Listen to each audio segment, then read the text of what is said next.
So, good evening, everyone. I'm Calvin Joseph, and today I'll conduct your week 8 problem solving and doubt clearing session for the NPTEL course Digital Electronic Circuits. So, today we'll be considering various about serial transmission, shift register, serial multiplication, addition, etc. So, those are the things which are covered in this week, and we will be looking into some previous year sums, assignment questions, how to solve them, and so that we can tackle this week's assignment questions. Okay, so I'll share my screen.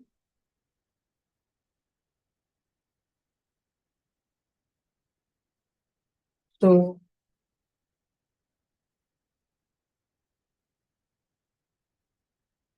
we have come as far as week 8. Okay, so in the previous week, sir had taught about various flip-flops. Okay, flip-flops. So sir had taught about SR flip-flop, JK flip-flop, D flip-flop. How do you analyze the circuit which have these things, etc. So sir had just given you the introduction for these sequential circuits. The first half of the course was predominantly was about combinational circuits. Now we are slowly shifting and adding the concept of sequential circuits. So sir has introduced it. So in sequential circuits, there is a particular building block that is known as a register. Okay. This is your building block of sequential circuits.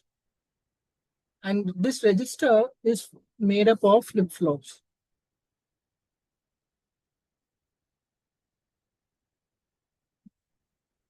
Okay. So suppose you have an n-bit register. You have an n-bit register. This, sorry. It will consist of n flip-flops. Okay, it will consist of n flip-flops. And so basically you have a register like this. Okay. 1, 2, 3, 4, 5, 6, 7, 8. Okay. So this is your register 1, 2, 3, 4, 5, 6, 7, 8. So this small block, okay, this particular small block, this is one flip-flop. N-bit register means there are n bits, and so there are n flip-flops. Okay.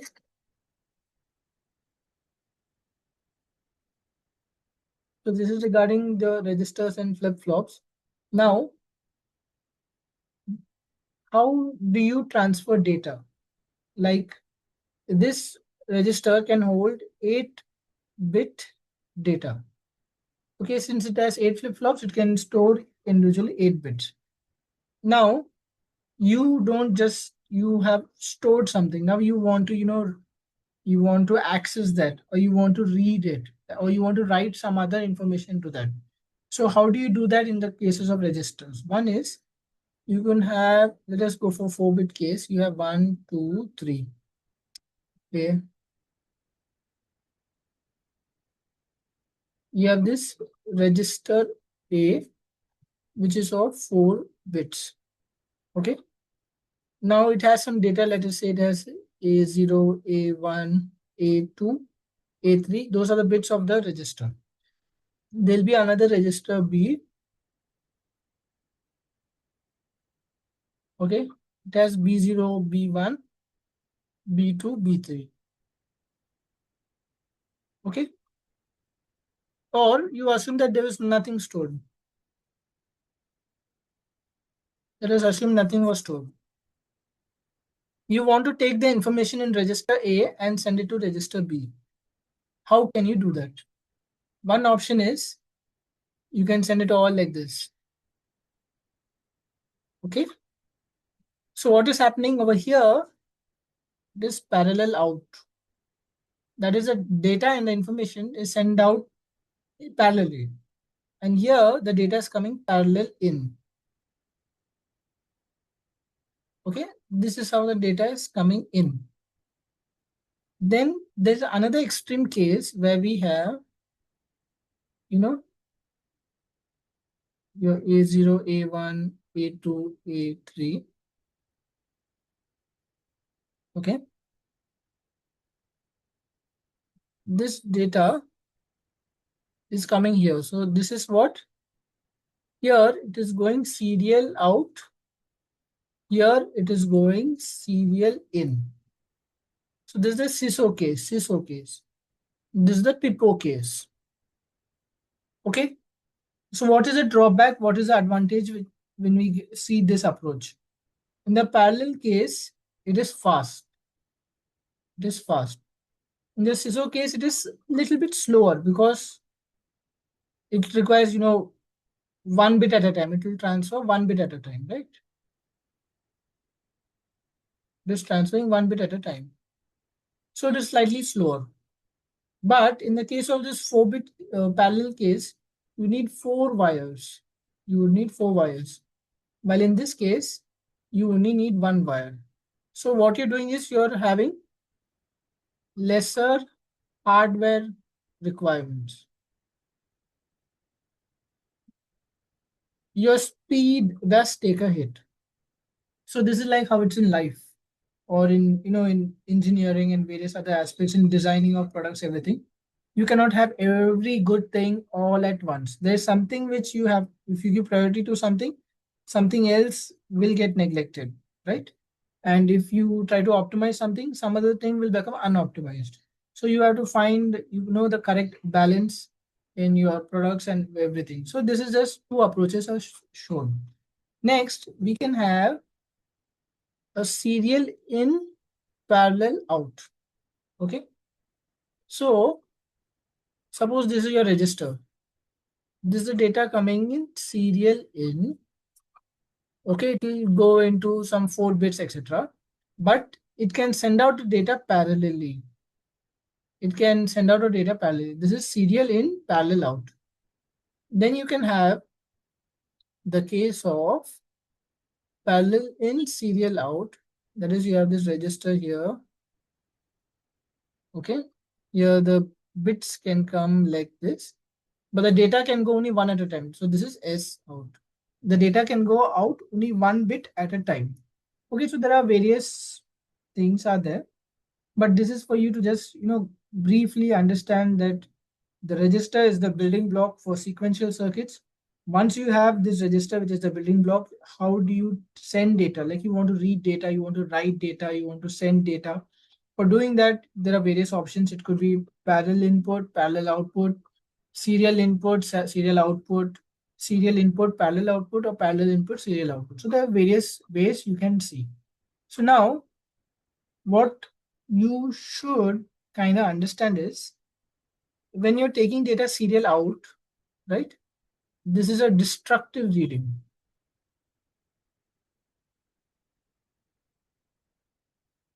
What happens? Here the bit goes A0, then it becomes A1, A0, then it becomes what? A0, like A2, A1, A0.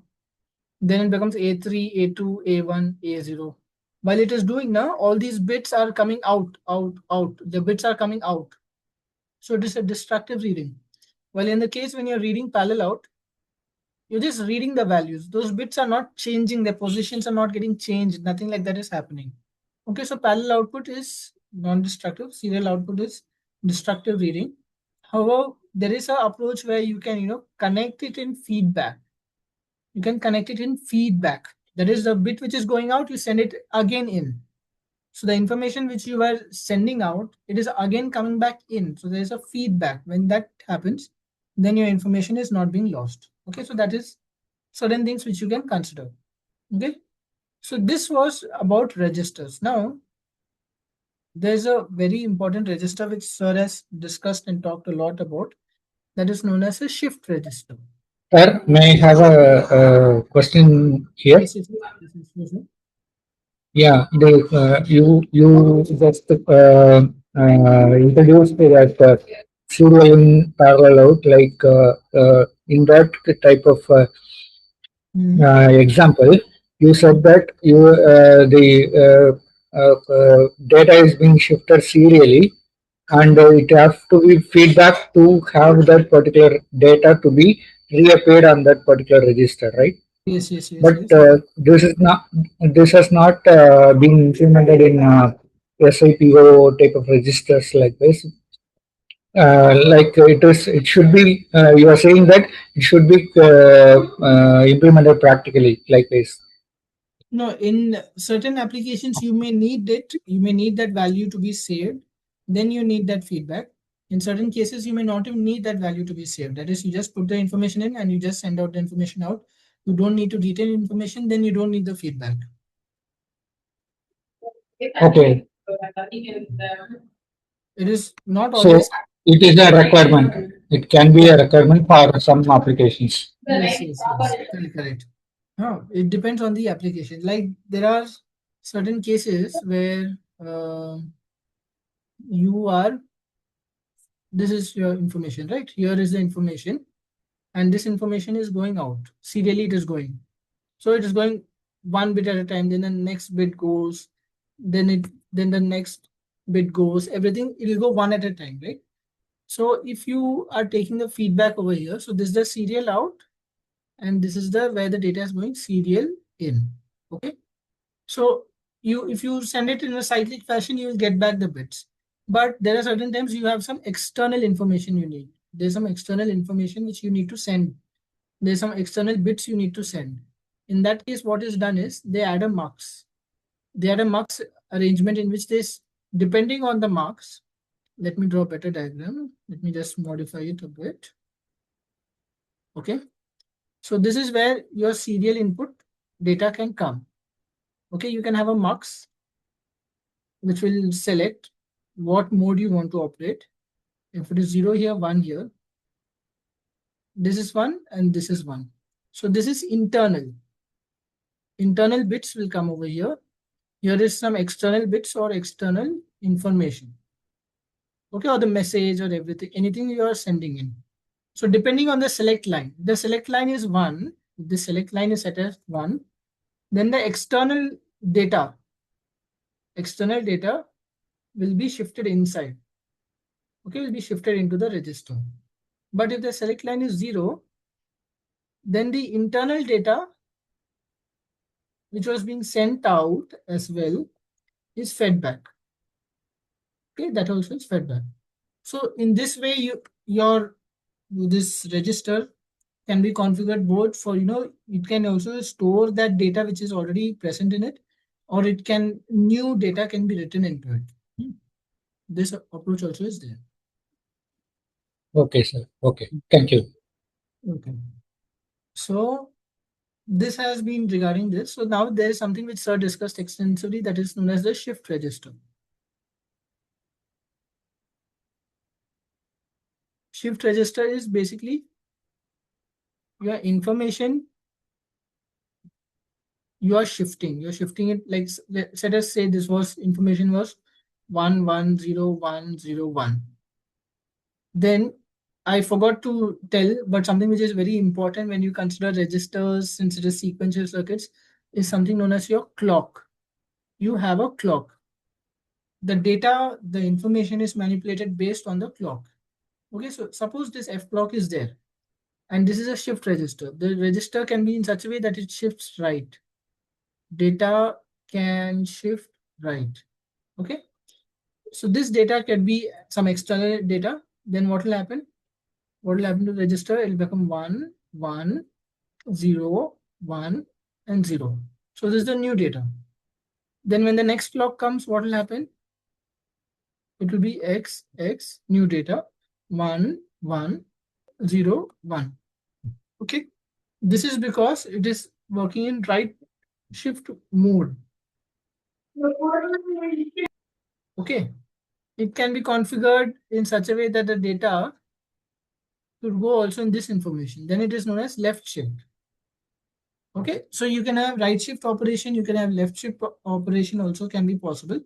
It depends. If the IC can do it, if your application demands it, then you can do right shift and left shift. So this is just that information how the register can work, like how your bits are shifting. Okay, so it's known as a shift register, right? Okay. So after the shift register, Sir had considered what is known as a linear feedback shift register.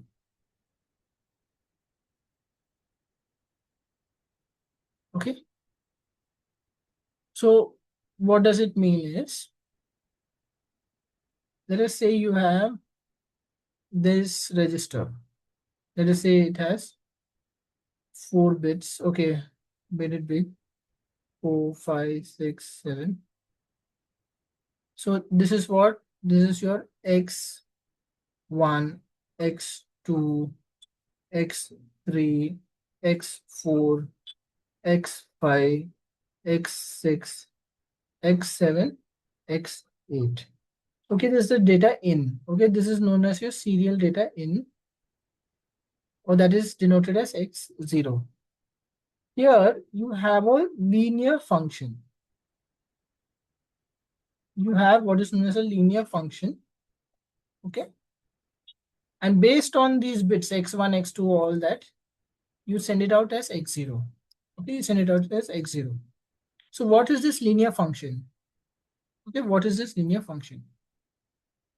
Linear function actually is C1 X1 plus C2 X2 plus C3 X3 plus dot dot dot. It can go on to C8 X8.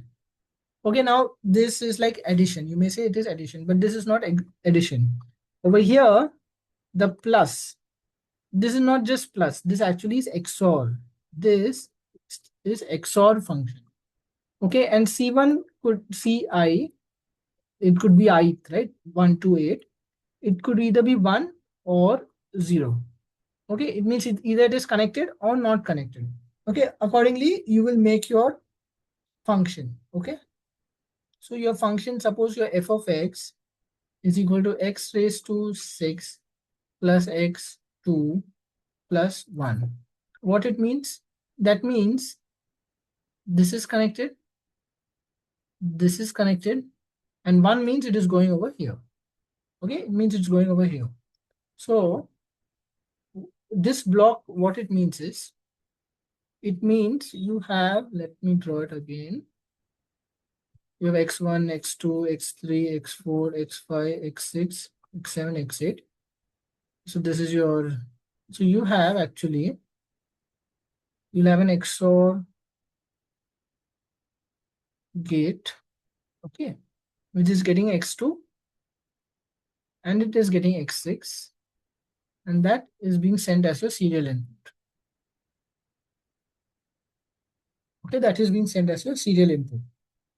Okay, so based on that, there are certain characteristics which occur, and there are various applications of this, of the shift register. It can be used to, it can be used as a sequence detector. It can be used as a sequence generator. It could be used to generate a delay, and various other aspects can be done with this. Okay, so let us go to solving some questions. And as we solve the questions and we will learn the application, we will understand it better. Okay, so let's start with the first question.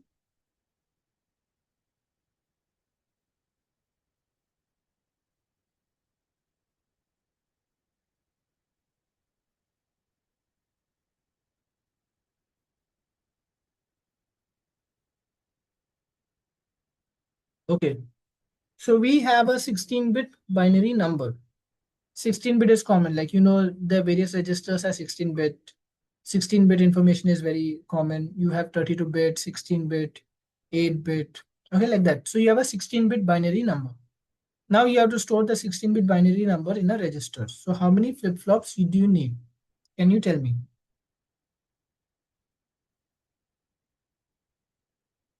16. Yes.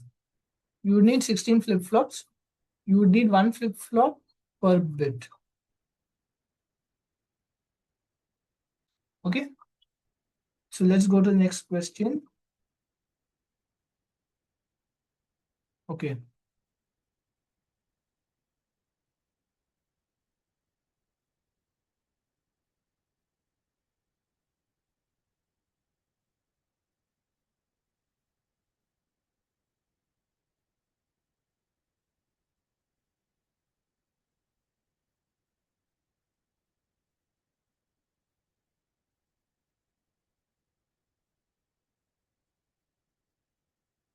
Okay, so what do we have in this question is we have a microprocessor. So we are learning about digital electronic circuits, and a very good example of a digital electronic circuit is a microprocessor. That's something which you know. Okay, so the things which you are learning here, they are actually what is happening internally inside a microprocessor. Okay, so that this question is a very good question. It will give you insight regard. It'll introduce you, will make you think and ponder of what exactly happens inside a microprocessor. Okay, so let's read the question carefully. So we have a microprocessor. Okay, a microprocessor is there. It makes use of registers to store the data before providing to the ALU, is the arithmetic logic unit for calculation. So we consider two registers in figure below. So both are 8-bit serial input parallel output registers. So two 8-bit data are to be serially shifted. Okay, so this is your data B, and this is your, let us say this is your data B, and this is your data A. Okay, serial input parallel out. Two 8-bit data are to be serially shifted into the registers to perform addition between them. We have to consider the F clock is 10 gigahertz. Okay, quite fast. Now the ALU takes 4 clock cycles to perform addition once data is available at the input. So we have to find what is the time required to load and perform addition of the two 8-bit numbers. The data from both registers is available parallelly at the input of ALU. Okay, so data here comes one by one bit at a time, but the data out happens parallelly. Okay, it happens parallelly. So how much time it should take? So your data is 8-bit, right? So my question is, will data A come first and then data B come, or both data A and data B can be sent simultaneously? They can be sent simultaneously. Okay, so very good. So they can be sent simultaneously. Both the data are sent simultaneously. So how much time, how many clock cycles it will take to send both the data simultaneously to both the registers? 8, Yes, 8. correct. So it takes 8 to 8 clock cycles for the data to be stored in the registers. Okay, since it is happening serially. Then how many clock cycles will it take for it to do addition? 1 by 10 gigahertz into 8. No, that is for storing the data. How much time will it take for it to do addition? Once the data has been come, it takes 4 cycles. That is, you may know there is this command add or something A comma B. Yes. Yes. Add A comma B command. What, like you would have studied microprocessors and everything. Suppose you want to do add A comma B. What it will do is first it will break down this command. It will break this instruction into 4 things. One is what? It will take data into the registers. Okay, it will take the data into the registers, right? So that is taking it 8 cycles. Then it will perform addition. Perform addition that it is taking 4 clock cycles. And then it can store the addition. It can store the addition that we could consider. Here they are not stored it, so we'll consider it as 0 clock cycles. So basically, in your when you do microprocessor programming, everything, when you would have studied it or you would study it, you have a instruction. That instruction is broken down into further steps, and this question is pertinent to that. That is, you take the data into the registers. 8 clock cycles it takes. Perform addition, it takes 4 clock cycles. Storing the data is not considered here, so we are ignoring it. So it has taken total 12 clock cycles. So 12 clock cycles it took. So how much time does it take? That means 12.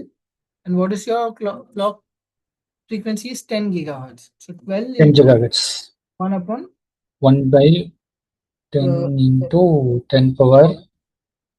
so it is 12 upon 10 gigahertz, right? So how much will be 9. this be? It would be 1.2 into 10 power minus 9. okay. So what is that?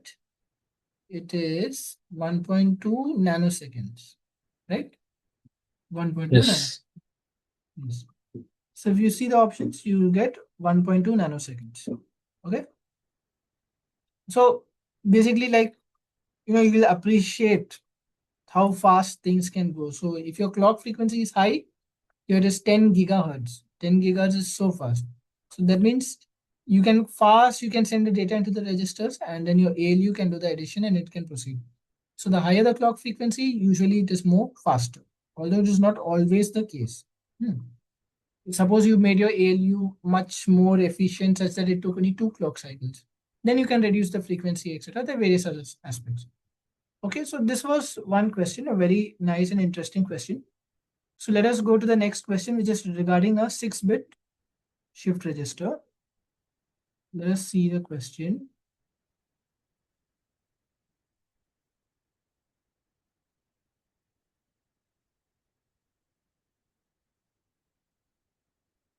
So,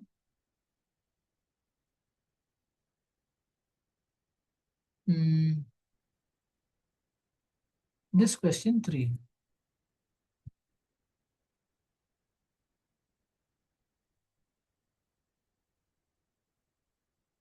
So, you have a register like this. Okay, you have a register like this, 6 bits, 1 bit, 2 bit, 3 bit, 4 bit, 5 bit, 6 bit. Okay, what data? And here is your data in or your serial in. Data can come, since it is serial input, parallel output, data can come out like this. There's no issue. Parallelly, you can get all the data. You can access the data at one shot. Non-destructive reading, etc. So, what is the information you want to send in? You want to send in 101001. Okay, and one thing which I'm constantly forgetting, but I shouldn't forget, is there is something known as a F clock. It is dependent on the clock. It's a register, it is a sequential circuit. So there is a clock which makes it to work. It makes it to tick. Okay, depending on the number of ticks, the register value gets changed. So the information I want to send is the group of bits which has the information which I want to store in that register is 101001. Okay, and this 6-bit parallel output shift register has an initial state of what? Initial state 011110. Now I want to send data into it, and they told that it is shifted LSB first. LSB first. Okay.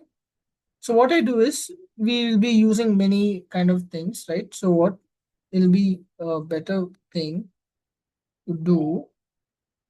Let us give it some numbers: Q0, Q1, Q2, Q3, Q4, Q5. 6 bits like this.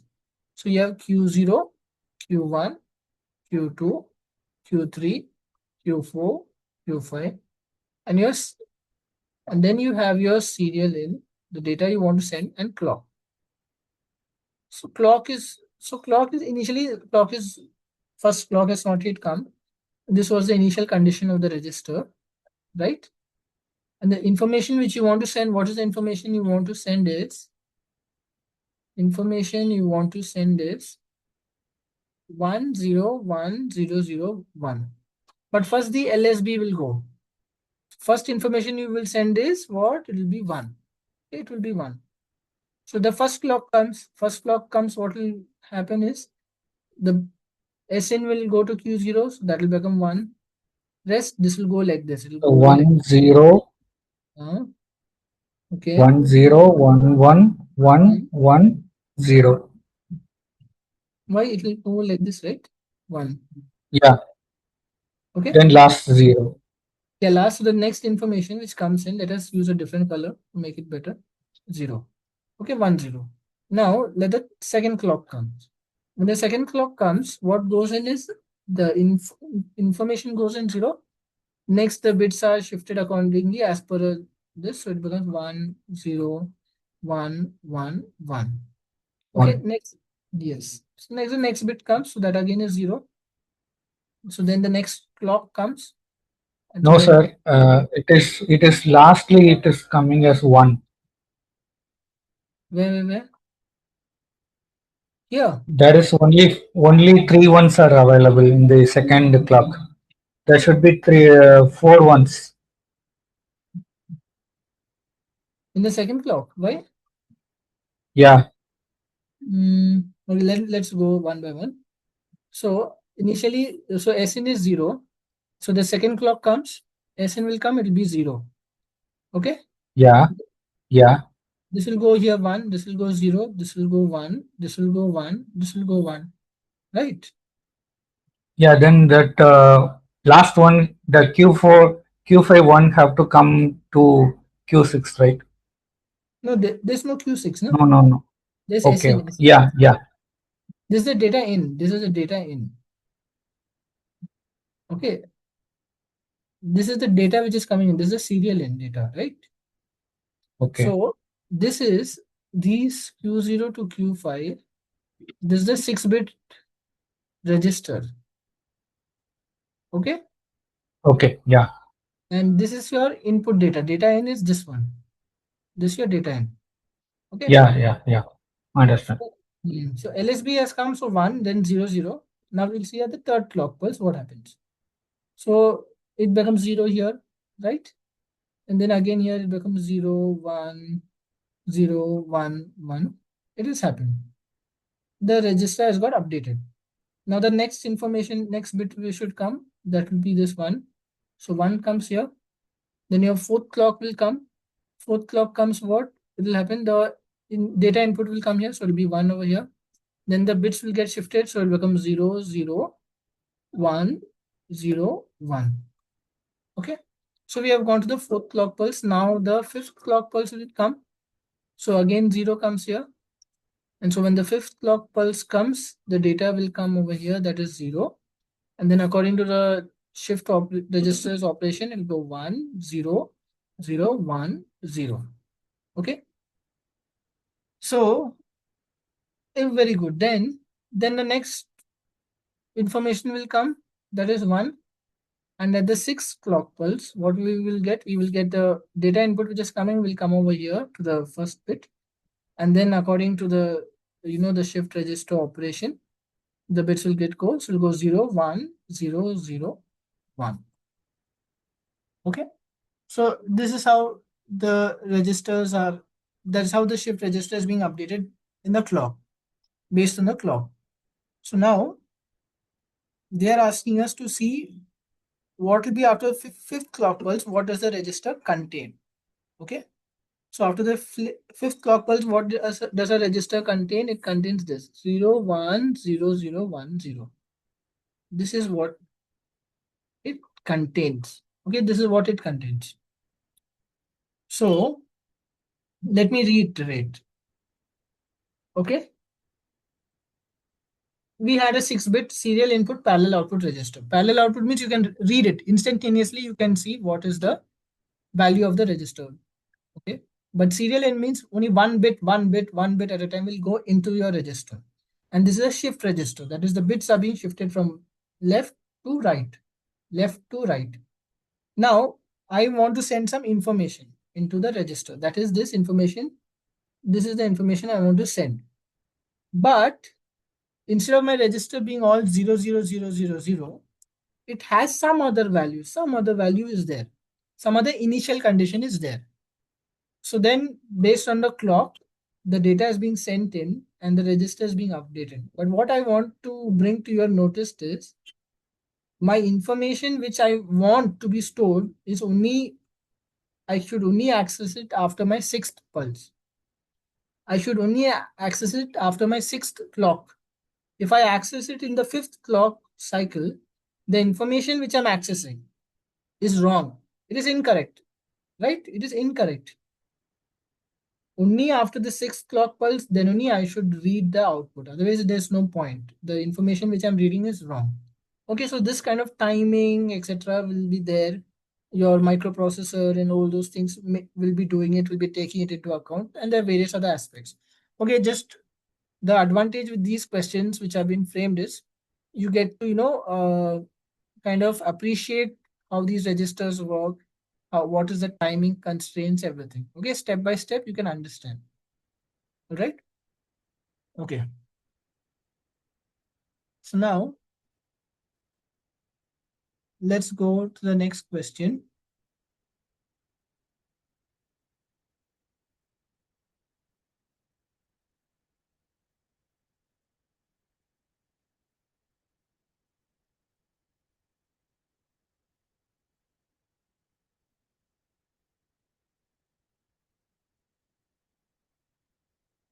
Fourth question.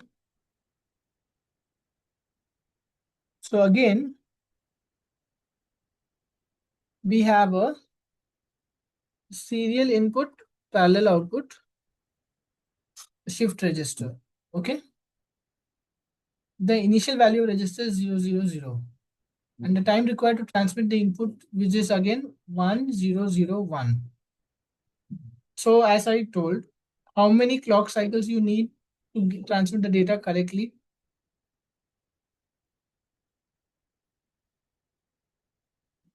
4. Yes, so you need 4 clock cycles, right? So four clock cycles means how much time?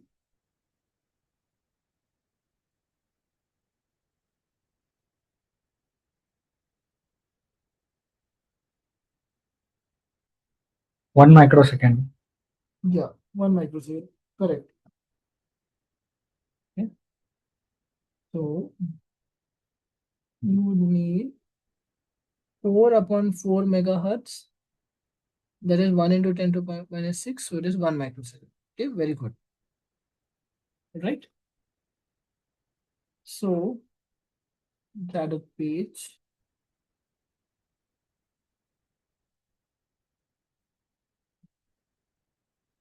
So let us consider this question.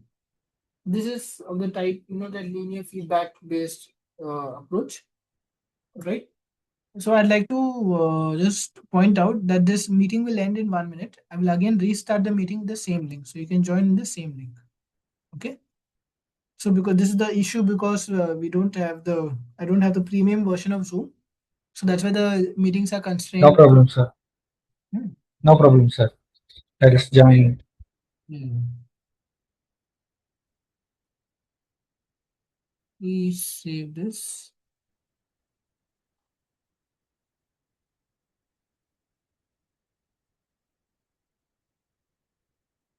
This is question 5.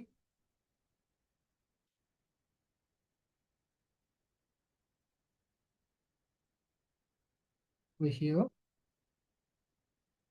Okay, so we have a shift register that shifts a bit one position to the right. That means the shifting is happening in this fashion. Okay. So we have a shift register. It shifts one bit at a time. And it is initialized with the value. What's the value stored? It is 0, 0, 0, 0. Okay. So how do we look into it? So let us give this variable the name q intermediate. And this is like our q input. Okay, q intermediate and q intermediate have these variables as well. Okay. So now this will require you have your clock over here. You'll have Q1, Q2, Q3, Q4. Then you have your Q intermediate, which is actually basically your Q3 XOR Q4. Then you have your Q in, which is basically Q2 and XNOR of Q intermediate. It's a XNOR, not XOR, XNOR. Okay. And then, so this is the way. So initially the clock has not come. It is all set to 0, 0, 0, 0. Okay. Now Q intermediate is Q3 XOR Q4. Both are equal, so the value is 0. 0. Yes, correct. Q in is XNOR Q intermediate. Both are 0. 0. Value is 1. Right? Value is 1. Yeah, 1. Yeah. Now the first clock pulse comes, and the value of Q1 will be equal to Qn. So that's why it will get the value 1. And the next set of stuff is just our left shift operation, left shift. So that becomes equal to 0, 0, 0. Okay. Same, because it's a left shift register. Next, Again, now we'll do Q3 XOR Q4. That again comes out to be 0. Then Q2 XNOR Q intermediate. That comes out to be 1. So then in the next clock pulse 2, what do we get?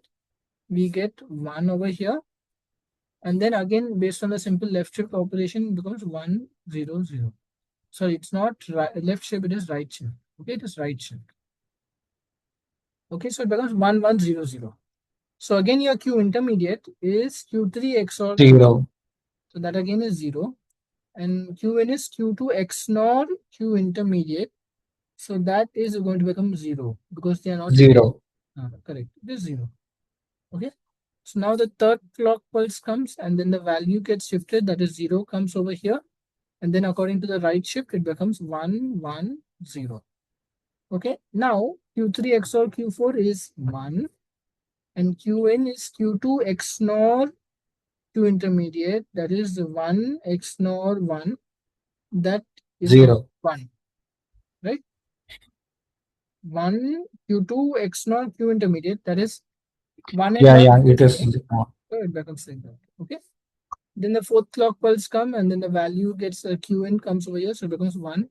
And then similar right shift. So it becomes 0, 1, 1. Now Q3 XOR Q4 is 0. And 0 X Q2 is 0. XNOR with Q intermediate. It becomes 1. Okay. And then again it proceeds. So you get your fifth clock pulse. And then the value gets written here 1. Then the right shift occurs. That is 1, 0, 1. Okay. Next, again, you have your Q through XOR Q4, that is 1. And Q2 XNOR Q intermediate, that is again 1. Right? So then we have a 6 clock pulse comes. Then again here, it goes on. Okay. This is the way it goes on. So again, 1, 1, 0. And we proceed. Okay. So you have to continue. So what you have to do, you have to see that initial pattern. You want to see when will that initial pattern reappear at the output. So has it appeared or not? It has not appeared. So we have to continue doing it until it appears at the output. What is the initial pattern? You had 0, 0, 0, 0, right? So you want to get back that original pattern. So it is going on. Okay, so basically this is like kind of like a pattern generator, a sequence. You want to assess it. You want to understand it. So it is going on. Okay. So then again Q3 XOR Q4, again it becomes 1. Q2 XNOR Q intermediate, that becomes equal to 1. So then you have your 7th clock pulse comes and then goes here 1 and goes here. Then you have your right shift, that is 1, 1, 1. Okay, so you got all ones. Okay. Then this is 0. And then this is 0 with XNOR 1 is okay going to be 0. Then your 8th 0. clock pulse comes. Okay, and then you get a 0 over here. Then you have your 1, 1, 1 here. Then again Q3 XOR Q4 is 0. And then Q intermediate XNOR Q2 is also 0. Then your 9th clock pulse comes, the value goes over here 0. And then you get a right shift. So it is 0, 0, 1, 1. Again Q3 XOR Q4 is 0. And Q2 XNOR Q intermediate is 1. Okay. So then it comes here, it becomes 1. Then right shift 0, 0, 1. Then Q3 XOR Q4 is 1. Q2 XNOR Q intermediate is 0, right? So then your 11th Yes, clock. 0. So then it will go 0. Then you have 1, 0, 0. 1, 0, 0, Q3 XOR Q4 is and 0. And Q2 0, and XOR Q 0, intermediate. 0. It is Wow, 0. 0, 0. Correct, correct. Good, good. Then next case, your 0 will come here. Then your right shift. So you have 0, 0, 1, 0. Then you have Q3 XOR Q4 is 1. Then Q 1, intermediate in XNOR Q2 will be 0. 0, Then, so 13, 13, 0, you have 0, 0, 0, 1. Okay. Then Q3 XOR Q4 is 1. 1. And Q2 XNOR Q intermediate is again 0. So then the 14th clock Yes. pulse comes and then you get 0, 0, 0. 0, 0, 0, 0, 0. So that is what we wanted. And That yeah, this is your 0 0, this is your 0 0. Okay. so So this this, is a after 14th clock pulse, it will yeah, yeah, recome. it will go back to the initial condition. Hmm. It goes through an entire pattern it has gone through, and then it has reached this condition. Hmm. Okay. So this is how, you're based on your feedback, like based on this feedback, you're able to generate a sequence. Okay, you are able to generate a sequence.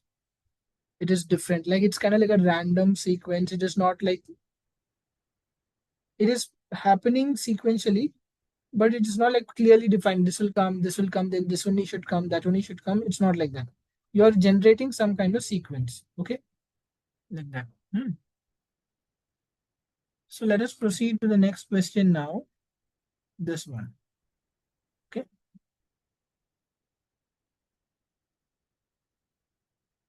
So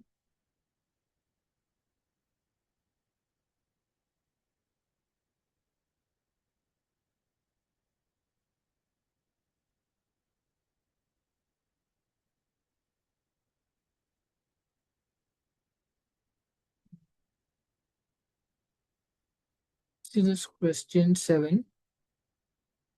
Question 7 or 6, sorry. Question 6.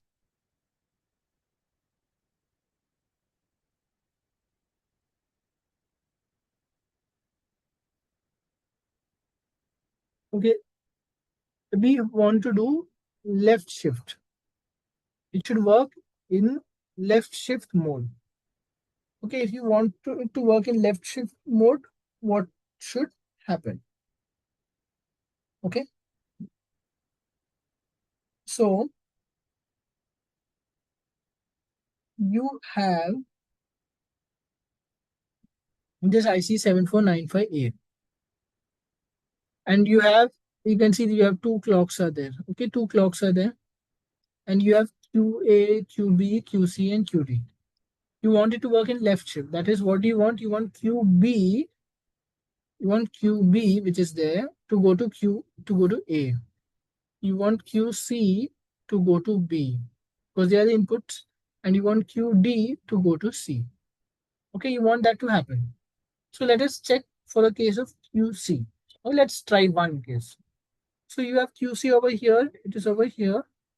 It is going like this. It's going here, here, here, and it is coming here. Okay, it is coming here. Where it is coming? It is coming to this AND gate, right? And if this AND gate is what you want it to work, then this signal over here should be 1. Okay, if this signal over here should be 1, then this signal over here should be 0, and this signal over here should be 1. Okay, so that means your mode control should be set to 1. Good, very good. You have found what should be your mode control. Now, if this is 1, this is 0, so here you get 0 and here you get 1. So out of this, which clock is getting enabled? Clock 2 is getting enabled. Clock 1 is getting disabled. Okay, so if you want it to work in left shift, what you need to do is you need to set mode control to be equal to 1, right? And your clock 2 would be your clock. Okay, then you will get your left shift register based operation. Then you'd get it to work as a left shift register. Okay, all right. So let's go to the Yes.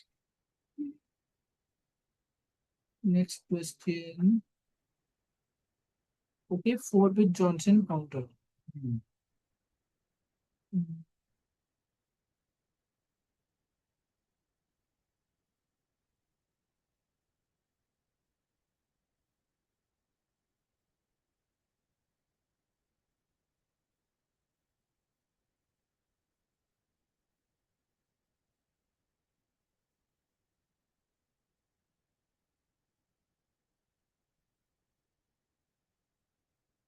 This is our question 7. And we are considering a 4-bit Johnson counter. So how does a 4-bit Johnson counter look like? Okay, so it is like this. You have 4 bits. You have your bit Q, you have your bit R, you have your bit S, you have your bit T, and basically it's a shift register. Shift register means it goes like this. So if it is connected unity feedback, it becomes a ring register. But now this is a Johnson counter. Johnson counter means that over here, when you're taking the feedback, in this feedback which you are taking over here, you still are taking the feedback. Very good. You still are taking the feedback. Only here you're adding a NOR gate. You add a NOR gate and you send it over here. Okay. Just very simple. You just add a NOR gate. You add a NOT gate and send it over here. So let us see how it will evolve. How it evolves. Okay. So you have Q R S T, and this is your serial in. Okay. You have your serial in, and you have your clock. Clock is initially 0. What is the initial value of the counter is 0, 0, 0, 0. 0, 0, 0, 0. Correct. Okay, serial in is actually equal to T bar. So it will become equal to 1. Okay. 1. Now your first clock pulse comes. When your first clock pulse comes, this value over here will come over here and go 1. Then your right shift operation happens, so it becomes 0, 0, 0. 0, 0, 0. Okay. Now And now SNST, S in will convert into 1. correct. You go 1. Very good. So your next clock pulse comes. When the next clock 2, pulse comes, you look at SN, so it will 1, be 1, 0, 0. then left. 1, 1, 0, 0. Yes. And again it Sn will be become as 1. Yes. And Then again for third clock, yes. 1, 1, 1, 0. Yes. Again Sn will turn into 1. Correct. Then the fourth And clock. for the fourth clock, Q will become 1, 1, 1, Huh? 1. Correct. And the Sn will convert into 0. Correct. Very good. And for the fifth cycle, Hmm. 0, Hmm. 1, 1, 1. Hmm. And Sn will become 0. Correct. Sixth And clock. for sixth, Q will be 0, Hmm. 0, Hmm. 1, Hmm. 1. Hmm. And Sn will become 0. Okay. Next clock. And for seventh clock, Hmm. 0, Hmm. 0, Hmm. 0, Hmm. 1. Hmm. And Sn will become as 0. Hmm. Eighth And clock. for eighth clock, Hmm. 0, 0. 0, Hmm. 0, Hmm. 0. Correct. And Sn will be 1. And the pattern will be Will coming, repeat again. Correct. repeating. Yeah. This was what you wanted, and this is what we got back again. So in a matter of 7 clocks, it is happening. Hmm? It's taking 7 Yes. clocks for it to be like it's a periodic pattern. Yes. Yeah. So this is the Johnson counter, but what the question is asking is what is the value? What is the integer value? So let us say this is the integer value of it. Okay. So QRST is all 0 is 0. If you have only one, first one 0 and all 0, then what is the value of that in terms of a 4-bit number? 8, 8. 8, The next, 12, well, the next, 14, correct, then 16. 14, and then by 16, Yeah, sorry, 15. correct, 15, 15. then And it is 7, correct, 3, correct, 1. correct, and then 0, right? Because you Yeah. can 0, right? So this is how the numbers have changed. So you're not usually when you think of counters, you think it is incrementing with the same value. But here it is some sort of sequence is being generated. Okay. So that's why we call sequence Yes. generator. Like it is sort of random. Suddenly you're going from 8 to 12, 14. It's like there is no proper, order. It is just a digital circuit, which when you leave it to run, it runs generating some particular pattern. It is generating a pattern. Okay, so that is, and this is an example of what is the Johnson counter, 4-bit Johnson counter. Okay, all right. Yes. So now we'll go to this question.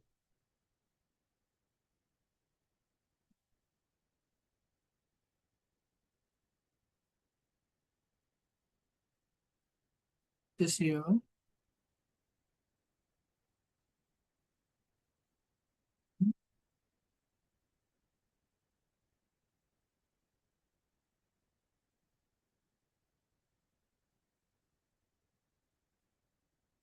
So we have a SISO register, means what? Serial in, serial out. Okay. This delay line circuit is to be generated to create a delay of 1.5 milliseconds between input and output. How many number of flip-flops are required in SISO register to produce the required delay? Let us say the clock frequency is 2 megahertz. Okay, 2 megahertz.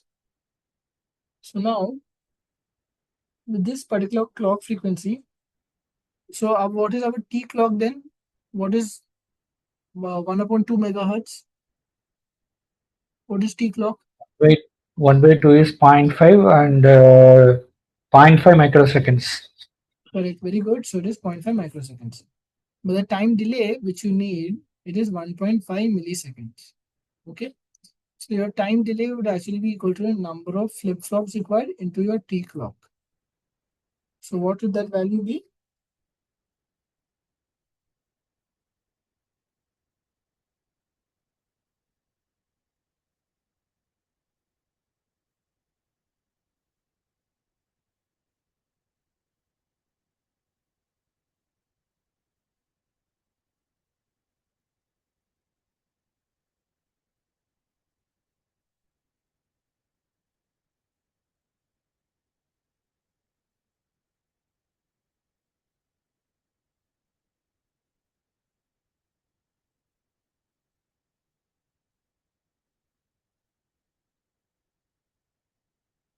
So what do you think that value will be? So what do we have? The delay is 1.5 milliseconds. So it is 1.5 into 10 to the power minus 3. N is what we want to find. T clock is 0.5 into 10 to the power minus 6. So 1.5 divided by 0.5 is 3. So N is what? 3 into 10 to the power minus 3 into 10 to the power 6. That is 10 3. power 3. Yes. That is equal to 3000. 3 into 10 power 3. Yeah, 3000. Okay. So these many flip-flops are required if you want to generate such a delay. Okay. But it So is not feasible, right? yeah, it is not feasible. So what do you think would be a solution? Yeah, we have to increase the frequency. Increase the frequency. How can you increase frequency?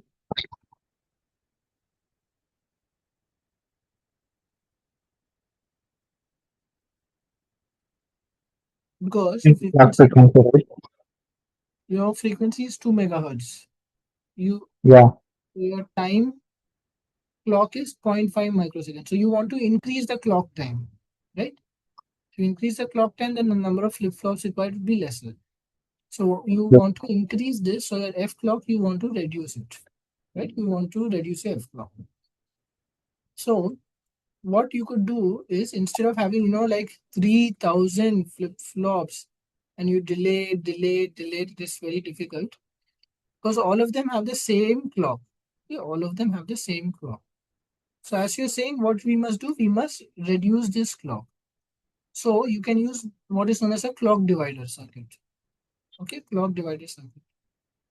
Uh, if you, what is it? That the clock 2 megahertz clock, you divide it by 2, you divide it by 4, you divide it by 8, 16, something like that. You can divide the clock. Hmm. And you will generate a Okay. clock which is slower. You generate a slower clock. So this is there in many, This you can do easily using what is known as T flip-flops. You can use T flip-flops Oh, okay. to generate this. And you may have come across in various microcontrollers, etc., in the timers. You have a clock divider. You can divide the clock which is coming. So when you want to generate a pulse with of a very large time period, that high frequency clock has to be divided a whole lot. So you get a slower clock, and based on the slower clock, you can generate your signal. Yeah. So this is just way. So the advantage with these kind of questions is it is making you to think. It is making you to think practically, and you're able to understand what happens. So you will slowly learn to recall. You kind of what you say. You merge and add, integrate different concepts from different things. So that is the objective of studying. That's the objective of learning as a whole. Okay? So now you've done this question. Now let's go to the next question. We'll go. Okay, that was question 8. So we'll go to question 9.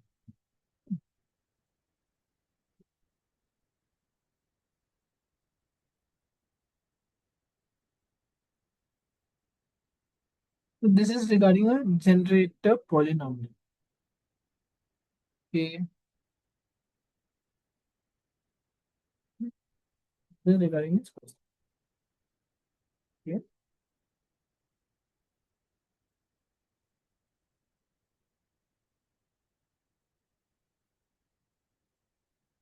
So the message which you want to send is 1001010. This is the message which you have to send.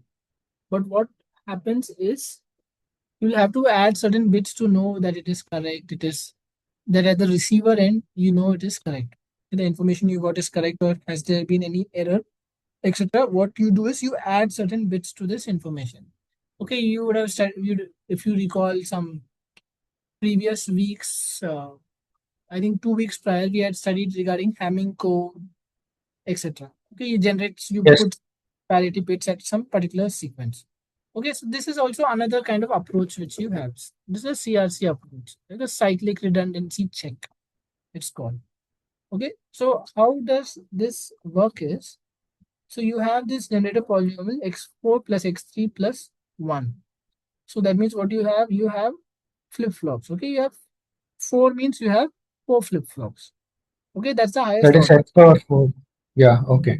Four. Okay. So this is your D, so this is your Q. Okay, D flip-flop, we'll use the D flip-flop. It's easy to represent, easy to understand, simple. Okay. So you have D, U, another D and Q. Now it is x4 plus x3. Okay, let us say this is going here, this is going here, this is going here, and this is coming here, right? Over here, you have an XOR gate because x3 or x4, right? This plus doesn't mean plus. This is actually XOR operation. This XOR operation. So you have an XOR gate over here that is going over here, and this input is also not simply any input. It's again XOR with the actual serial input signal. Okay, this is the serial input signal. Okay, so this is how this circuit looks. Now there's Sir, something. Yes, yes, sir, right. I have a question. You Hmm? have said that x power 4 means the fourth, x power 4 means the fourth flip flop, and x power 3 is third flip flop. So you will be having that particular XOR gate to add upon those two numbers, Hmm. and we have to add that one, right? Yes, yes, yes. No, the one means we are Or adding that one.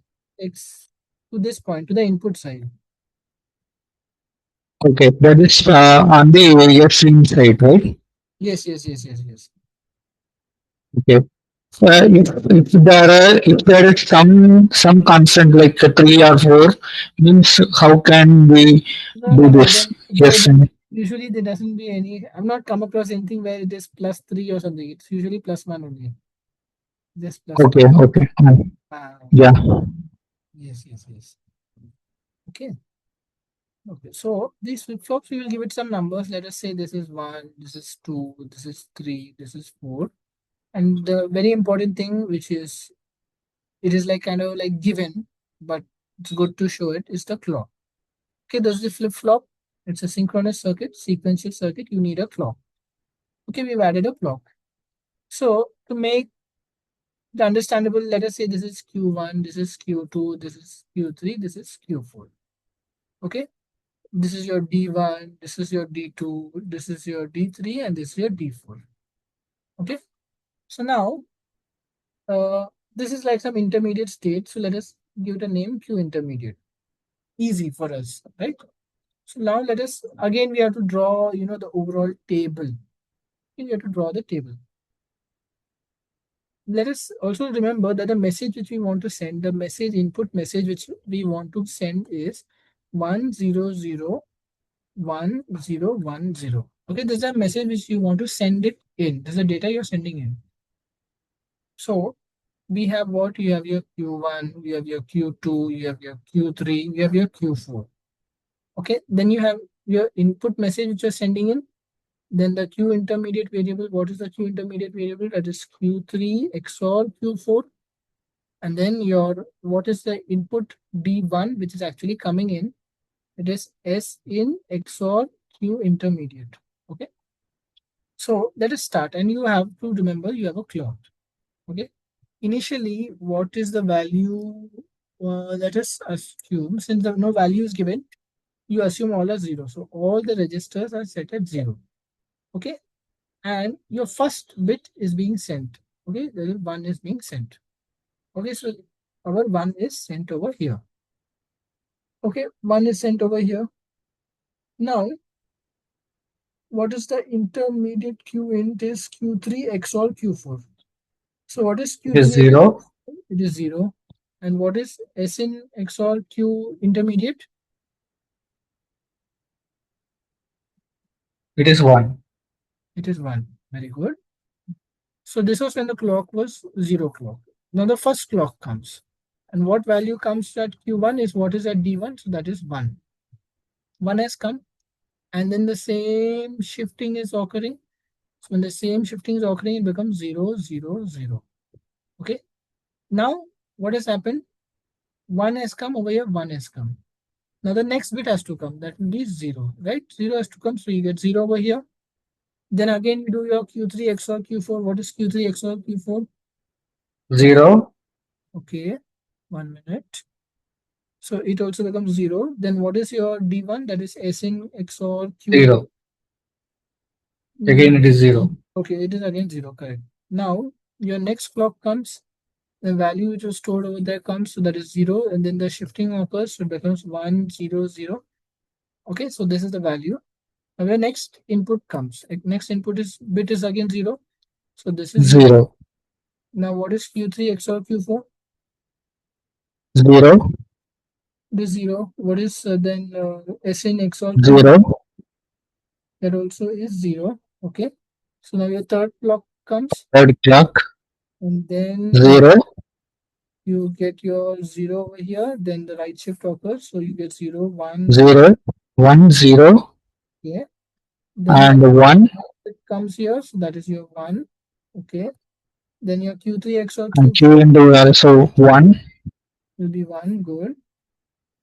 Then S 0. Q int is 0. Okay. It's 0. Then your fourth clock pulse comes. Then Fourth clock. Mhm. Then you get 0. 0 over here. Then you do the shifting. So it becomes 0, 0, 1. 0. 0. 1. Yes, correct. Then again, your information 0. 0. So that is 0. Then you do Q3 XOR Q4. Again, what is that? 1. 1, 1. 1, and then 1. Okay. 1. Okay. Then your fifth clock comes. Okay. Fifth Yeah. clock comes. Then you get 1 over. 1. Then you do shifting. So you get 0, 0, 0 over here. Right. And then you have to add It's to this. 1. So that is 1. Then Q3 XOR Q4, 0. 0. And then Q intermediate XOR SN, this and this. 1 XOR 0 is 1. Right? 1. Yes. This has come. Now we'll go for the sixth clock. Okay. 6 o'clock has come. So what happens then? What do we get? We get here 1 will come over here. Shifting will happen. So 1, 0, 0. Okay. And then 0. final last thing is this clock. So that is 0. Right? It's not visible. That is just 0. So you get 0 over here. Then again you do Q3 XOR Q4. It would be 0. Right? 0. And Sn into XOR Q intermediate is how much? 0. So it is 0. Okay, so now you think that the message has gone. This is what the message is going. But no, because you have to add some additional bits. So what you do is you add additional bits of 0, 0, 0, 0. Because 4 registers, means 4 flip-flops, so you add some more 4 bits you add. Okay, you have added 4 bits. Now, this process will still continue. It will still continue. So what will happen now? You will get your 7th clock will come. Then what value should come at the Q1?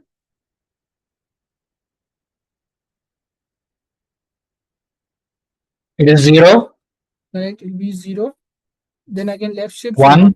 1, 0. 1. 0. Okay, then in SN, And here 0. correct, 0 will come. 0. You get And 1. here 1. Q int is 1. Okay. And 1. D1 is also 1. Okay, very good. And And then again for 8 clock, you get we will 1. have 1. Okay, then 0. hmm, 1. hmm. 1. Okay, then you again get Sn is 0. okay, then 2, 3 XOR Then Q3 XOR is 0. 0. Okay, And it is 1. D1 is 1. why Q intermediate XOR SN 0 XOR 0 is 0, no? Yeah, sorry, sir. It is 0. Yeah. Yeah. Then your 9th clock pulse comes. Okay, 9th clock pulse comes, you again get 9th clock pulse is 0. then 1. 1, 0. 0. 1. Okay, then SN again will come Sn is 0. correct. Then Then Q int is 1. 1. Okay, then D1 is 1. 1. Okay, then you get your 10th. Yeah, that's it, I think so. No. Because we have, 4 bits. No? You have to add yeah, 4 bits. 4 more bits you have to add. Right? So the last bit also has to be added. Okay. So then your D1 will come at Q1. When the clock comes, will be 1. Then your shifting will happen. So it becomes 0, 1, 0. Then your last final bit comes over here. That is 0. Okay, the bit has come. And then your Q3 XOR Q4 will become 1. And 1. SN XOR Q intermediate will also 1. become 1. Okay. Then this is your final clock where the information now will be finally updated in your register. That final updated register value is 1. And based on the shifting, it becomes 1, 0, 1. So the value which the remainder is 1, 1, 0, 1. So this is the value. Okay, this is the value which is there. So now, what was your original message? Your original message was 1, 0, 0, 1, 0, 1, 0. But if I send out 0, 0, 0, 0, 0, it makes no sense. It makes no sense. So using your original message, that is, this is your original message you are sending, and you process it using the CRC4 logic. Okay, you consider 0 bits you give and you process it, and then your new encoded message which you get is your 1, 0, 0, 1, 0, 1, 0. This is not changing, but then you add this 1, 1, 0, 1 gets added. So these are your extra bits which are there, and then at your receiver end you will decode it.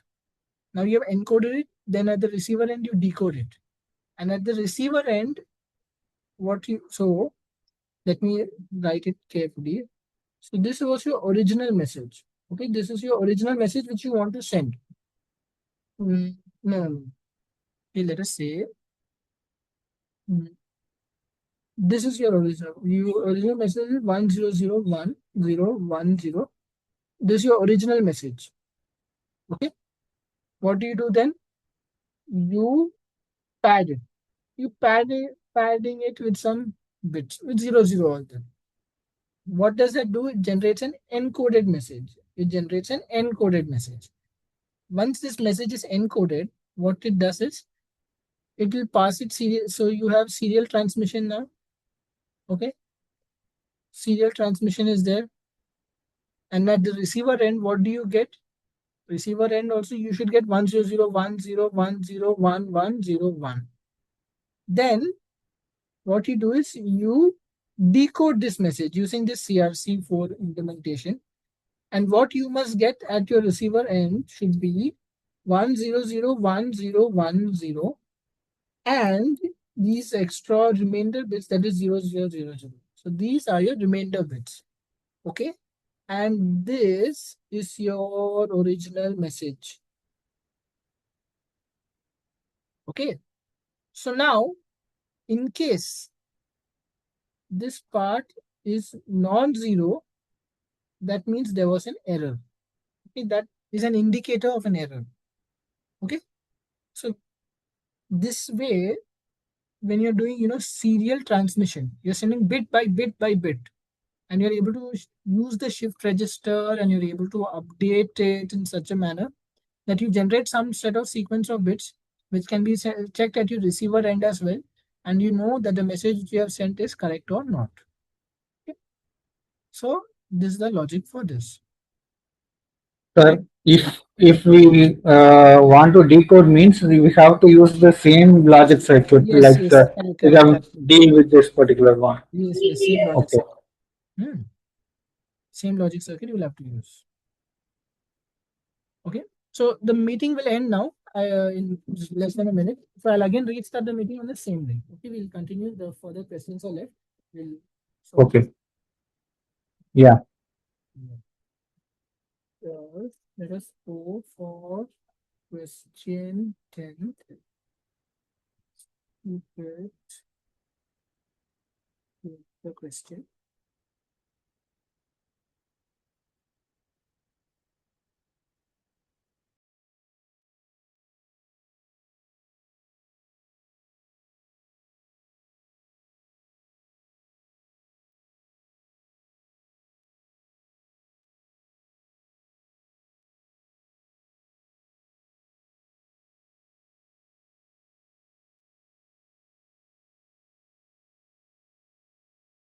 Okay, so this is a question.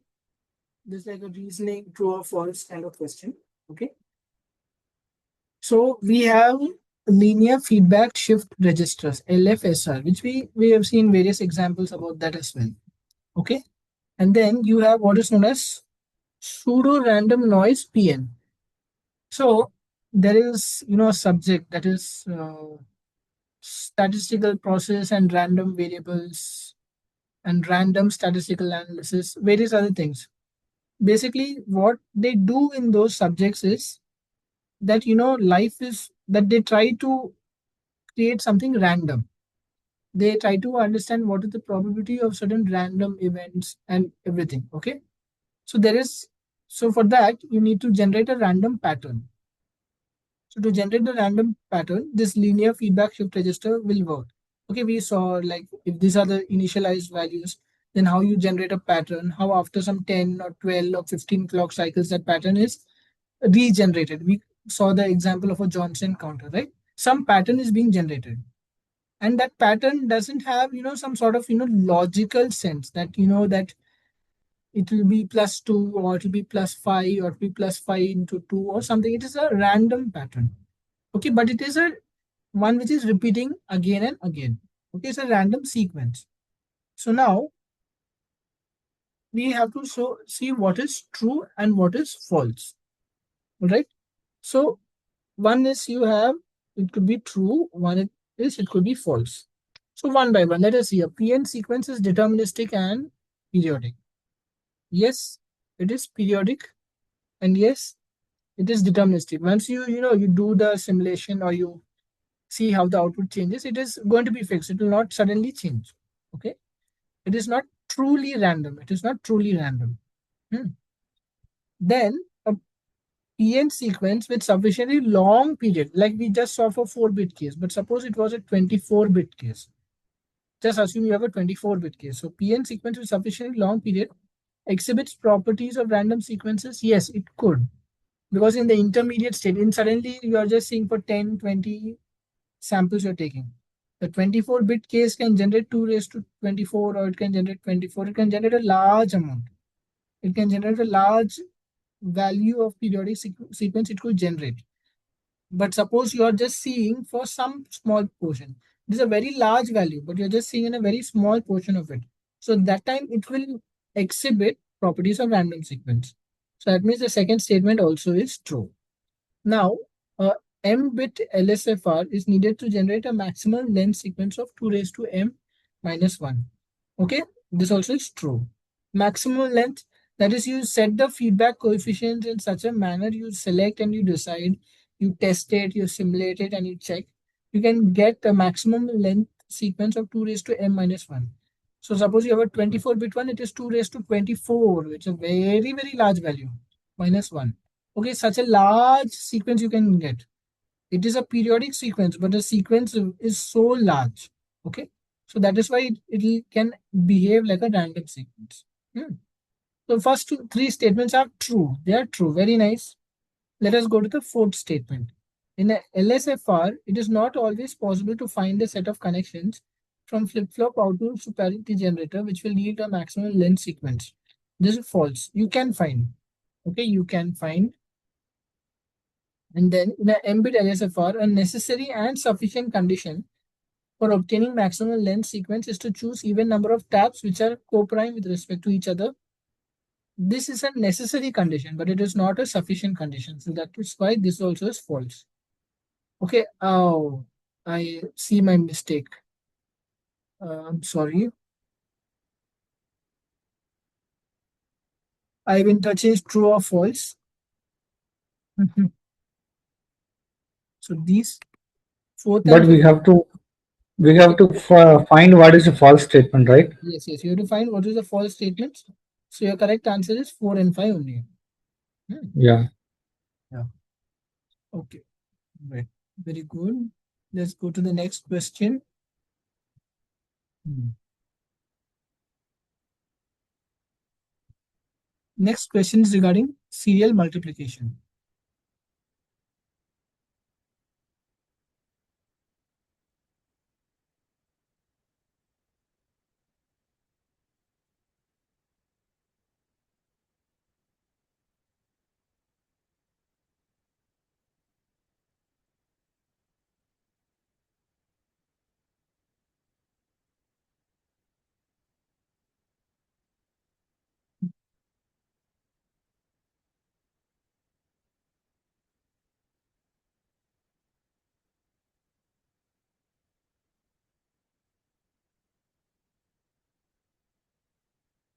So this is a question regarding serial multiplication. They have also provided the architecture. Since it's a difficult one, you will not easily remember everything. Okay. So what do you see? So you have to multiply x and y. Okay. X and y are each are 4-bit each. 4-bit, and this also is 4-bit. Right? Now, when you do 4-bit into 4-bit, what will the resultant be? How many bits will it be? 16. Why? Because normally, if we are multiplying, it should come 8 bits, right? Yeah. Yeah, 8 bits, 8 bits. Right. Yeah. Okay. It'll be 8 bits. Hmm. So now, how do you deal with it? So you have to look at there's a sequence. Here you have a shift register. This is Y is basically a shift register. It goes, that's why you see the symbol is there, it's a shift register. Okay. You have a shift register, then you have a bank of AND gates, which either it comes from X3, X2, X1, X0.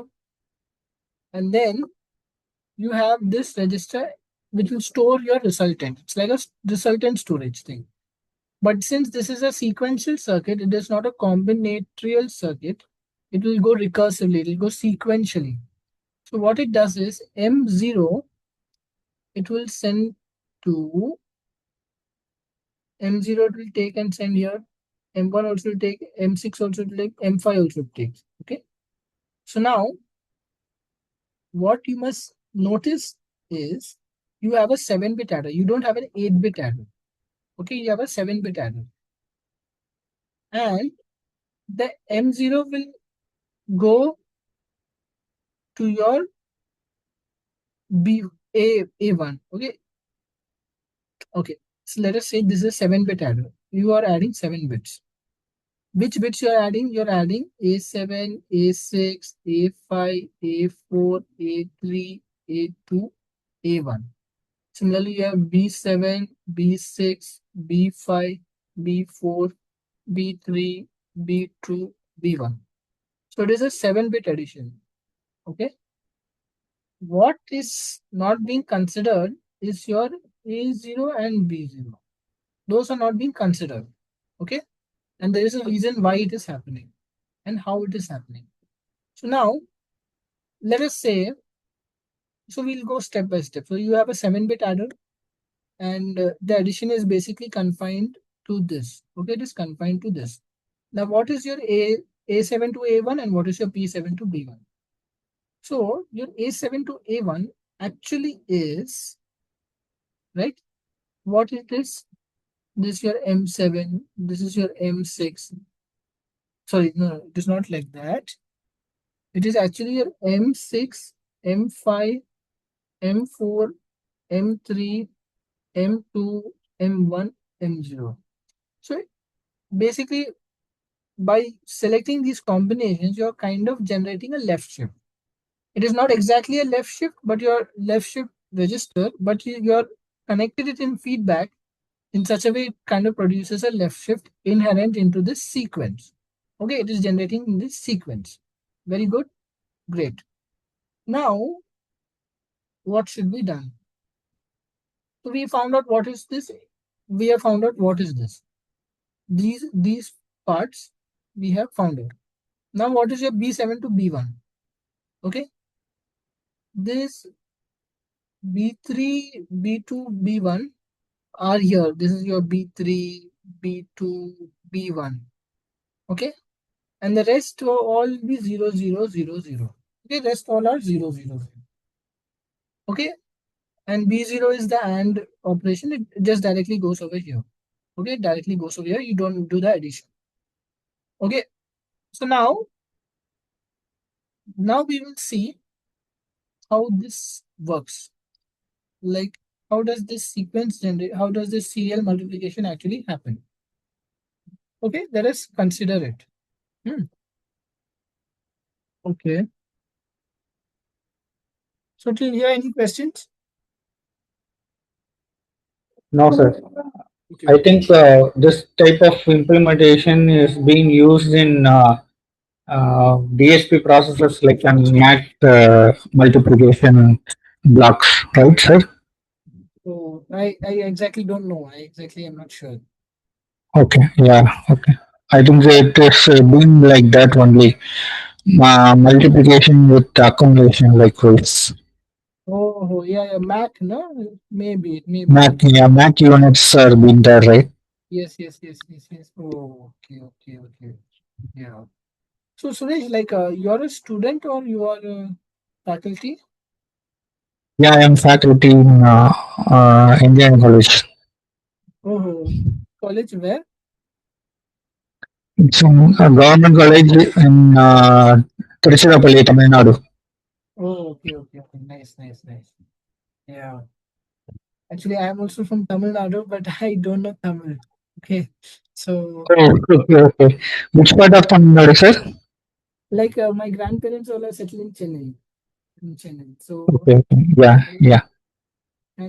I go few times to Chennai, so I can understand Tamil a little bit. I can't speak. Okay, okay. Yes, yes. Yeah. So let's go for this. So how we do it is, we'll consider you have your x3, x2, x1, x0. Okay, and the value which we got, so this is your x, that is 1011. So that is your 1011. Hmm? Now we will do with this y current. Okay, what is our y current? Initially it is y3. So let us say our y current, the current y, which is actually a y3, that is 1. Okay, that is 1. So then we'll do the AND operation of that. If you do AND of it, what you get? You will get your again 1011, right? Because if it is 1 and something, it is just that value. So 1. Yeah, yeah. Then your M output, initially you assume your register is all 0. So it is 0, 0, 0, 0, 0, 0, 0, 0. M was initialized to 0. Now, this M is going like this over here. So M at adder input, that is your A. What is it? It is actually a 0, 0, 0, 0, 0, 0, 0, and your 0. So why I want to signify it is your M6, it is going like this. It is connections are made like this. Okay. So this kind of looks like a left shift register, but it's not. It is just the wires are joined in such a way you are getting the left shift kind of operation. Okay, so this is the M at the adder input. Then, so let us say this is our A, right? So this is basically our A. Then what is our B at the adder input? So what is your B at adder input? B at adder input will be what? It will be your 1011, the AND operation 1, and then you pair it with all zeros. You pair it with all zeros. Now when you have this, what do? You do the addition. You do the addition. And when you do the addition, what you get when you do the addition, you get 1, 1, 0, 1, 0, 0, 0, 0. Okay, this is the addition result. Then Yes. your M register gets updated based on the clock trigger. It gets updated to what value? It gets updated to value 0, 0, 0, 0, 1, 0, 1, 1. Okay, it has got updated. Nice. Now, what is our y? Our y is 1110. Okay. So in the next case of y current, it becomes what? Y current becomes 1. But our x remains as it is. X remains as it is, so it is 1011. Again, the AND output will be 1011. Now the M output will be this. The M output will be what? It will be our 0, 0, 0, 0, 1, 0, 1, 1. This is our M output. But the M at the adder's input will actually be what? It will be 0, 0, 0, 1, 0, 1, 1. And you add a 0. Okay, you add a 0. What is the B at the adder input? The B at the adder input would be same as your AND result, so that 1, 0, 1, 1, and then you pair it, you do 0, so you add over here, so it becomes 0, 0. Then you do the addition. Once you do the addition, what do you get? Addition result will be 1. Then you have 0. Then again you have 0, 1. 1, sorry, 0, 0, Mhm. 0, and 1. Yes. Right? 0, 0. Yeah. Yes. So this is the value. And the same value gets updated into the M register. So you have 0, 0, 1, 0, 0, 0, 0, 1. Okay. Now, again, your next clock comes. Next clock comes means you had tackled one. Now you tackled next one. Now you're going to third one. Okay. So again, this remains as it is. 1, This 0, 1, 1, 1, 0, 1, 1. You add 1 to this. 1. The answer will be 1, 0, 1, 1. The M output, what it was actually, M output was 0, 0, 1, 0. Then you have 0, 0, 0, 1. Okay, this was the M output. But the M at the Yeah. adder will be 0, 1, 0. Third, 0, 0, sorry, 0, 1, And 0, then 0, 0, 1, And again, the last is 0. Yeah. That is 0. Okay. Yeah. Similar, the AND is what your 1010, and then prior to it, you add your 0000. You add your 000 blocks. Now Why you're it doing is 1010? the AND operation, no? This operation Yeah, B at adder. Right, right. Okay. comes like that. So then you do the Yeah. addition. When you do the addition, what result you get? You get 0, 0, 1, 1, 1, 0, 0, 1, 0. okay, this is the value you Yeah. get. Yeah. Then the M register gets updated when the clock comes, so it becomes 0, 1, 0, 0, 1, 1, 0, 0. 1, 1, 0, 0. Okay, so this is how it has been updated. So let us, so this is what happens. This is when your first clock happens. This occurred when your second clock happens. This occurred when your third clock happens. Now, let us do for the last clock. It's very interesting. So let us do for the last clock. Okay, so what happens in the last is, now you have to see bit 0. 0 will come. Yeah. It, it has shifted all the way. It has come over here. 0 has come over here. So here this remains as it is. It is not changed. Here you add 0. So the AND operation of it will all be all zeros. Okay, all zeros are come over Yeah. here. So the M output at A, that is this value. So what is that value is 0, 1, 0, 0, 1, 1, 0, 0. 1, 1, 0, 0. But when it goes to your adder input, what it will come out as, it will be 1, 0, 0, 1, 1, 0, 1, 0, 0, 0. 0, and then you add an additional 0, right? You Yeah. add it. Yeah. But at the adder input, what do you have? You have your all, you have your 0, 0, 0 here because the AND gate output is 0. And then you add Yeah. this 0 here, it comes here. The addition will be what? You're adding something with that will be the same value. So it would be 1, 0, 0, 1, 1, 0. 0, 1, 1, 0, 0, 0. Okay. And then the M register will get updated with this value, that is 1, 0, 0, 1, 1, 0, 0, 0. So this happens at the fourth clock pulse. Yeah. Yes. Okay. So this is very nice. So I think this is as per you say, as what you say, the MAC operation, multiply and accumulate. This is the way it is, able to, do this multiplication in a very, elegant fashion. Very elegant. Yes. Hmm. So this is how you can see, and you want to see at the third clock pulses after you are the question asked after 3 clock pulses. So after 3 clock pulses, you have to look into this value. So that is 0, 1, 0, 0, 1, 1, 0, 0. So what would that come out to be? That is 0, 1, 0, 0, 1, 1, 0, 0. Where is that value going over here?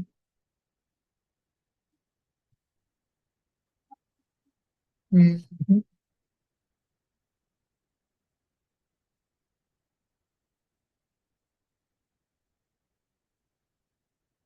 Yeah, this one.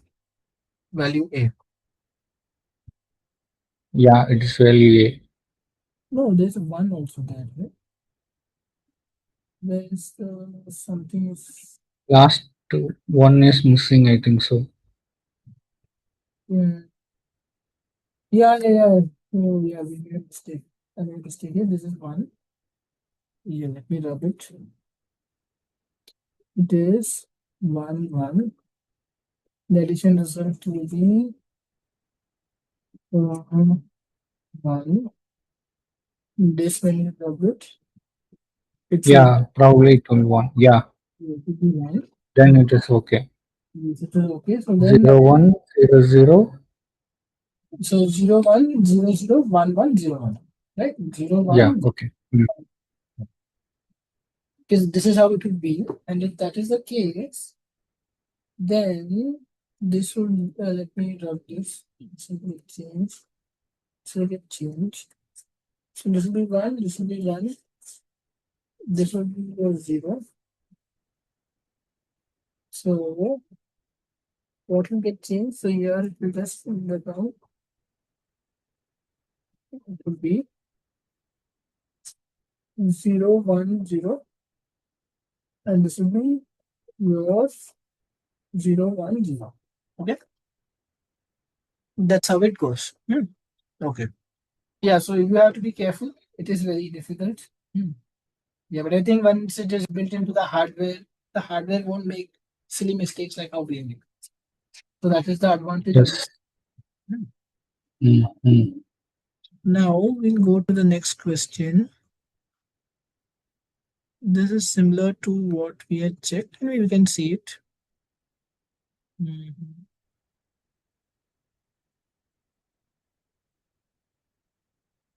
See this one here.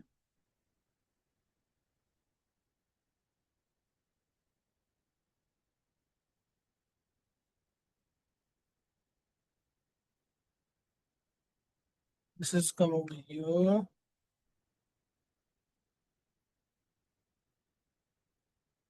Yeah. So here, Configured for right shift operation. yes, it's configured for right shift operation. So let us say this is your DL. So you have your clock. Again, you have to make your table. You have your A, B, C, D. Then you have your DL. What is DL? It is A XOR D, right? So let us assess it. So when no clock was there, initially ABCD was 1, 0, 0, 1. D in is A XOR D. 1 XOR D is how much? 1 XOR 1 is 0. So this is 0. Yeah, So when zero. clock comes, what will the value be then? Zero. It will be a 0. It is right.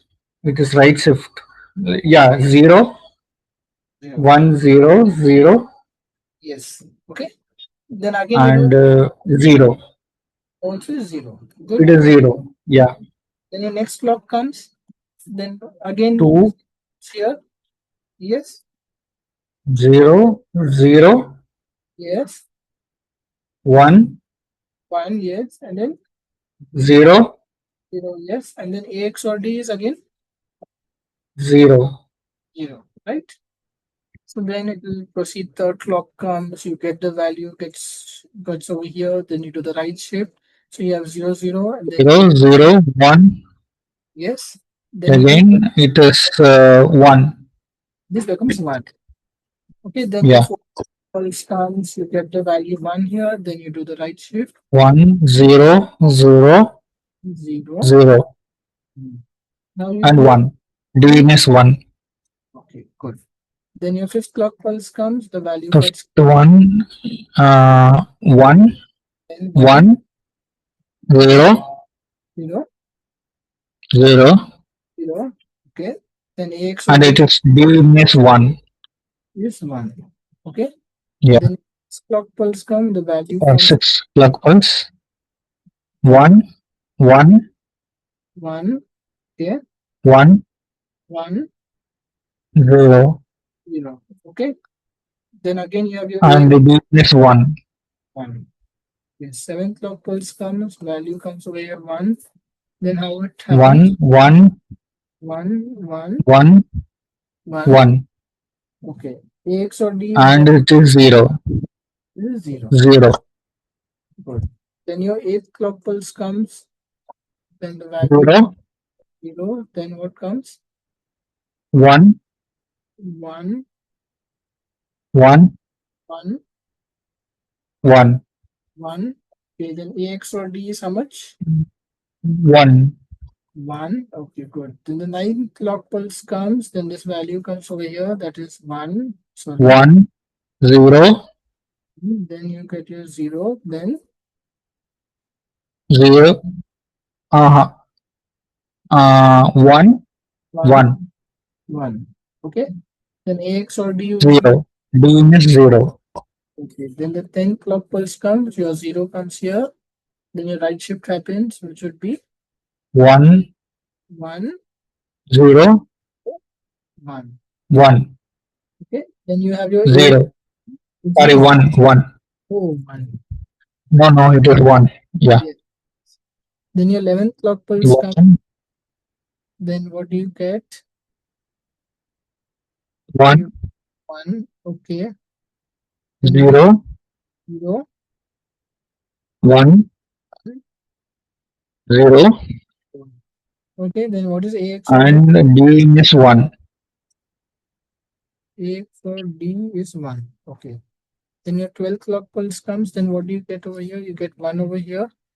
Then what? 1, 1, 1, hmm, 0, 0, okay, 1. 1. Okay.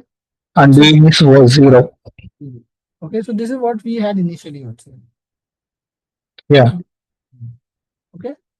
And we got it again. Okay, so this is how the sequence has again been regenerated, that it has converged to its yeah. initial.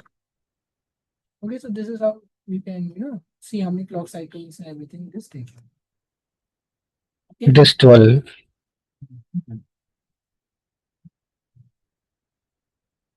Let us go for the next question. This one. Again, this is a similar thing. You have to do the same thing you have to do. And it is generating pseudo random sequence. Yes, yes, yes. What sequence it is generating? You have to do. So let us take this question and wait. Question 12. Question 13. Hmm.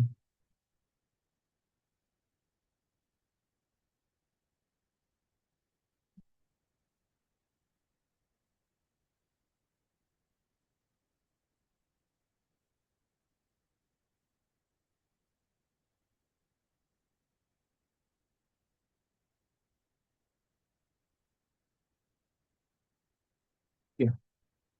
So now, how does this circuit look like? This is basically our B and Q 4-bit LFSR, electrons, linear feedback.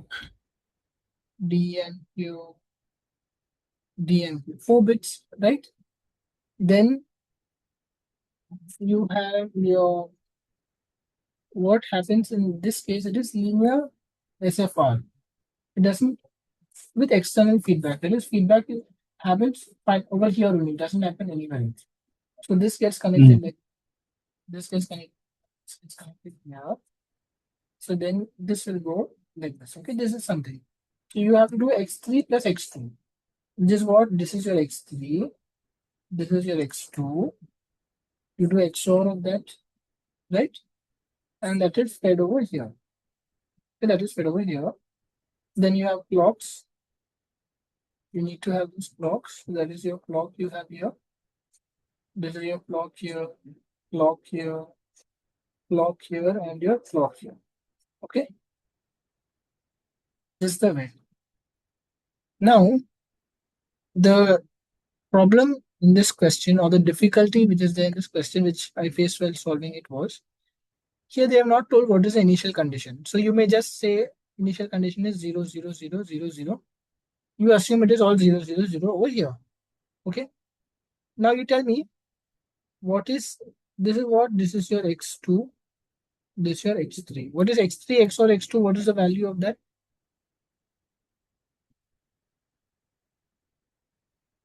It is 0. It is 0. So again, Yeah. everything is 0. So it is kind of locked in. It's sort of locked in. Or you can say Okay. Yeah. Yeah. frozen. You cannot change it. So that's why what you can do is, like, I'd like you to try this for yourself. You can take the value 1, 1, 1, 1. Okay. Okay. Then 1 XOR 1 is again 0. You get 0 over here. 0. The input will Yeah. change. Go from 1 and go to 0. This will be 1. This will be 1. This will be 1. Right? Then so on it will proceed. So you can generate that table as you've generated for various questions and you can solve it. Okay. Okay. This is something which you can look into it. So we have solved so many questions today, and this is a very interesting thing. Very interesting questions also are framed very well by the professor or the TA. We understood what is a shift register, how the concept of shift register has so much of potential, as you saw in the various multiplication. Then you saw over here in addition inside of microprocessor how it works. Like you're able to understand what is the architecture, what is the hardware architecture, how many number of flip flops you need. Okay, how you need to have, you should read the data out only after you give sufficient amount of clock cycles, right? What is the speed at which you can transmit it? How much time is required? How you can generate, the pseudo random sequence? How you can configure this IC to work as a left shift register? And then what is a Johnson counter? We also looked into it. Then how do you generate a delay? How it can be infeasible. It cannot. This is not a practical way. So then we discussed how you can have a clock divider. Then CRC4 coding, we discussed what happens over here, how the code is generated, what is the original message, how you pad it, then you encode the message, then you send it serially. Once you get this message, then you decode it, then you check whether your remainders are all zero. If it is there, that means you got a correct value. Otherwise, your message has got corrupted. How you check. Okay, and it is not very difficult, right? It is not very much difficult. Although you have to send additional number of bits, that is an issue, but you want to be sure that you got it right. Yeah. Then we checked about pseudo random noise, we checked about linear feedback shift register. Then we studied about the serial multiplication. There's a very beautiful way how it is done, how you multiply, then you accumulate, and then you left shift, how iteratively this is being done, we saw, right? And then we saw right shift register, how it works, and then you have a linear SFR also is there. Okay, so these are various things which we considered. Yeah, and I'm quite happy for that you could also join and you could stay throughout the session, right? It was very useful. It was a very, very good session, sir. Yes, yes. Yeah. It was very engaging. So you're doing the course, or like you're going to give the NPTEL exam or something? Yeah, I just applied for the NPTEL exam. Okay, I don't okay. know whether I can attend the exam because here it will be a election date will be coming, and since we have been working with a government organization, we need to be there in the election duty, and I don't know whether I can attend that particular exam. If Okay, okay. I am getting free time and will be giving that exam. Okay, okay. Yeah, yeah, yeah. Messages came like at the time of election, you have to reschedule your exam settle like dates. Yes, yes, I yes. don't, I don't, I don't know at what time the election campaign that exam is going to held. So Okay, I have to plan accordingly. okay. But they have given the exam dates, right? Haven't they not given the exam date? Yeah, I just forgot. I think so. I have to see the hall ticket, then only I can understand because at that time it has been given, I think so, but I don't know whether what date the exam is going to held. Okay, okay. Yeah, yeah. Hmm. Okay. Anyway, let's see if you can give the exam, it's good. Otherwise, you can continue giving the assignments, everything. And Yeah, sure, sure. yeah. Okay.